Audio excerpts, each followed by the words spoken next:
Hi Summer, I know it's Friday night, I should be on my way round to have a couple of girly drinks, but there's this whole big ocean in the way of course, so we'll have to do the next best thing. And I have a drink here ready.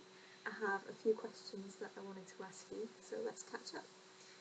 First of all, I wanted to know, you write women's fiction and of course you write young adult as well, but if you could only write one of those forevermore, which one would it be? Hi, Kat. Thank you so much for having me on your blog and for doing your very first blog in my honor. I'm very, very touched. And I have my glass here so that we can have our drinks together because of the, stupid ocean and all that keeping us apart. The question is, would I rather write women's fiction or young adult for the rest of my days? I will say that I would write women's fiction, if only because it's slightly easier for me to do, and technically I have yet to have any kind of success whatsoever with young adults, so I'm gonna go ahead and say women's fiction on that one. You're actually kind of famous on Twitter. You have your own hashtag, which is PAFG, which stands for Pull the Fizzygrrl, because you have a habit of bearing a little more than your soul from time to time, and everybody loves your escapades. But I was reading With a Shake of Her Hair quite recently, and of course, Ellie, the main character in your novel, she has a habit of doing very similar things. And I was wondering, how much of you is there in Ellie? And is she, in fact, another fizzy girl? Okay, first off, that's the famous on Twitter thing. That's just crazy talk right there. But yes, I would say that Ellie is very much a fizzy girl kind of person. It's so weird to talk about myself like that. I'm sorry. Anyway, no, she and I have a lot in common in the whole public embarrassment and, abject humiliation, all those things. And yes, both of us have the problem of our pants not staying where they should, or, boobs flopping out or whatever. It's a very, very real problem. But all in all, honestly, I think Ellie's probably a bit more together than I am in some sometimes. But yes, Ellie and I happen to have a lot of that in common. So. You've had quite a bit of experience now with the whole world of contests. There was Hook, Line and Sinker, of course, that we ran together with the wonderful Dee Romito, and there was Pitch Madness, which we slushed for together, and now, of course, there's Pitch Wars, which you're mentoring in, and I know that you've had loads of fantastic submissions. I really don't envy you having to cut them down to just one.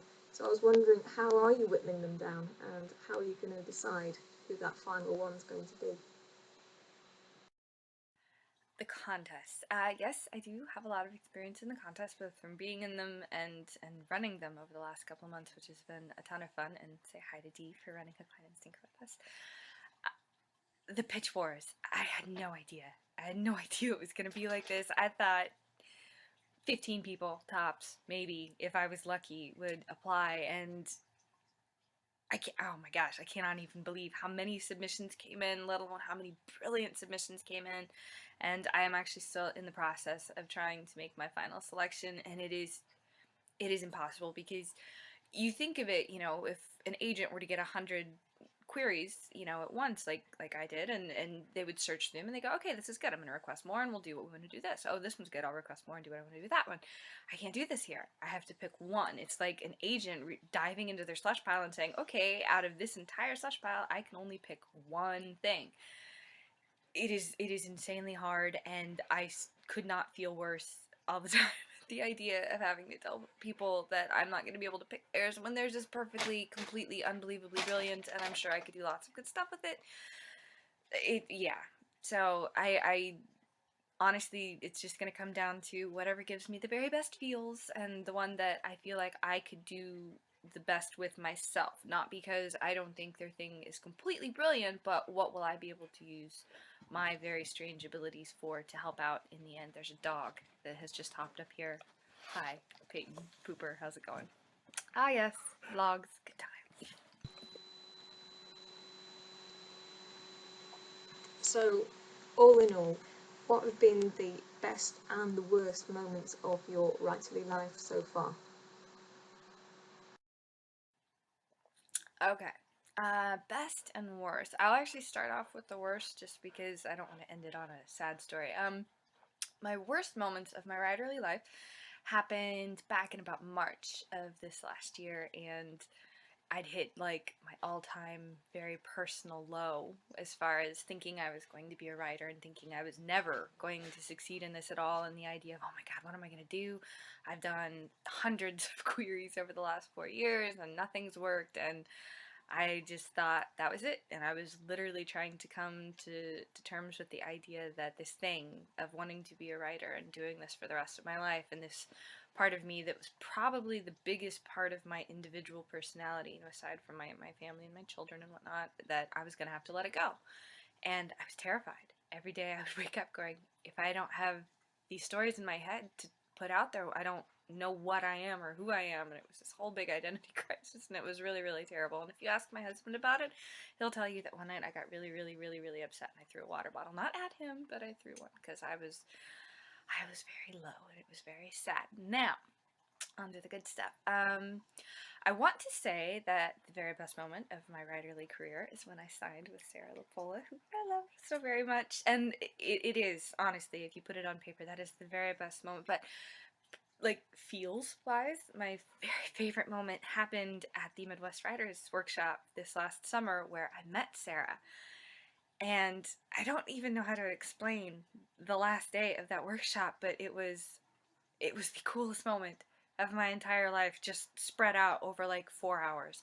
I got to hang out with Sarah, and we sat and had dinner together, and I won like the best tweet of the weekend in front of her, which was so, so exciting and so, so crazy.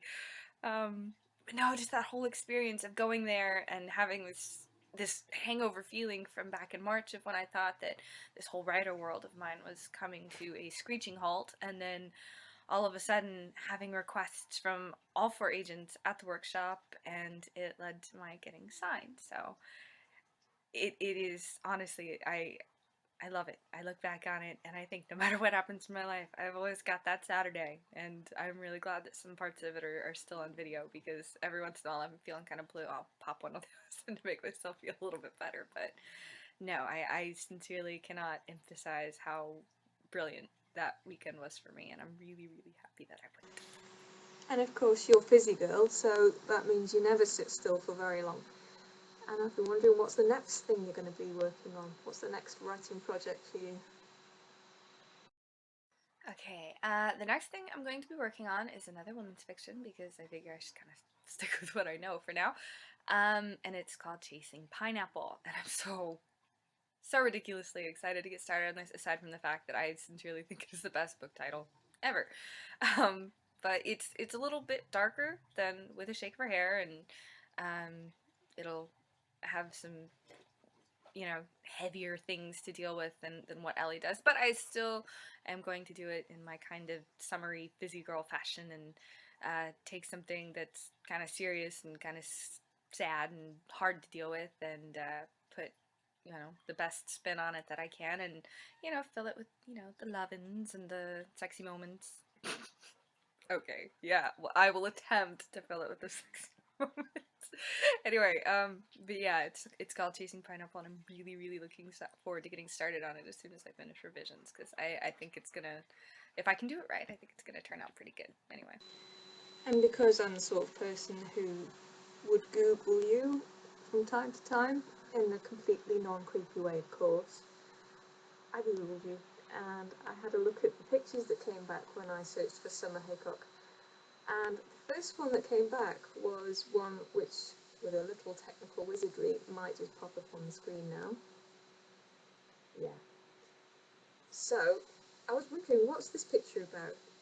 Where did this one come from? And who the hell owns that demon cat behind you? Actually, we own the demon cat that was behind me. That is Princess Piccolina Pew Pew Purry Skirt, or aka Pickles. We actually call her Pew Pew a lot, which is really weird considering the laser eyes thing she had going. No, this is actually kind of like a vanity moment where I had just gotten my haircut and I wanted to see what it looked like from the side, so I was doing, like, you know, the MySpace, like, trying to take a picture from the side thing. And when I looked at the picture later, I looked behind me and there was this crazy little, you know, like vaporizing cat action going on. But no, that's Pickles, and she's very, very teeny and very, very cute. She's like a dwarf cat, so even though she's full grown, she's still kitten size and still looks like a kitten, and she's really, really teeny. But you know, that's Pickles, and I don't think that she would, you know, set phasers to stun on me, on other people. Maybe it's possible, but yeah. Do you know what? You've answered all my questions. Thank you so much. It's been great catching up, and we did get to have a couple of drinks together after all. So I hope we get to do this again sometime soon. It's been lots of fun. I'll say, see you later. Yeah. Anyway, yes, thank you so much for having me. It was really, really very awkward to do an interview vlog, but this has been a lot of fun, and mostly I'm really excited that I got you to do your first vlog, and then I got to hear your really cute accent, which you've been keeping from me the entire time we've known each other. But anyway, thank you so much for having me, and I hope that this is somewhat suitable for the internet. But anyway, love you, honey, and I will see you later. Bye.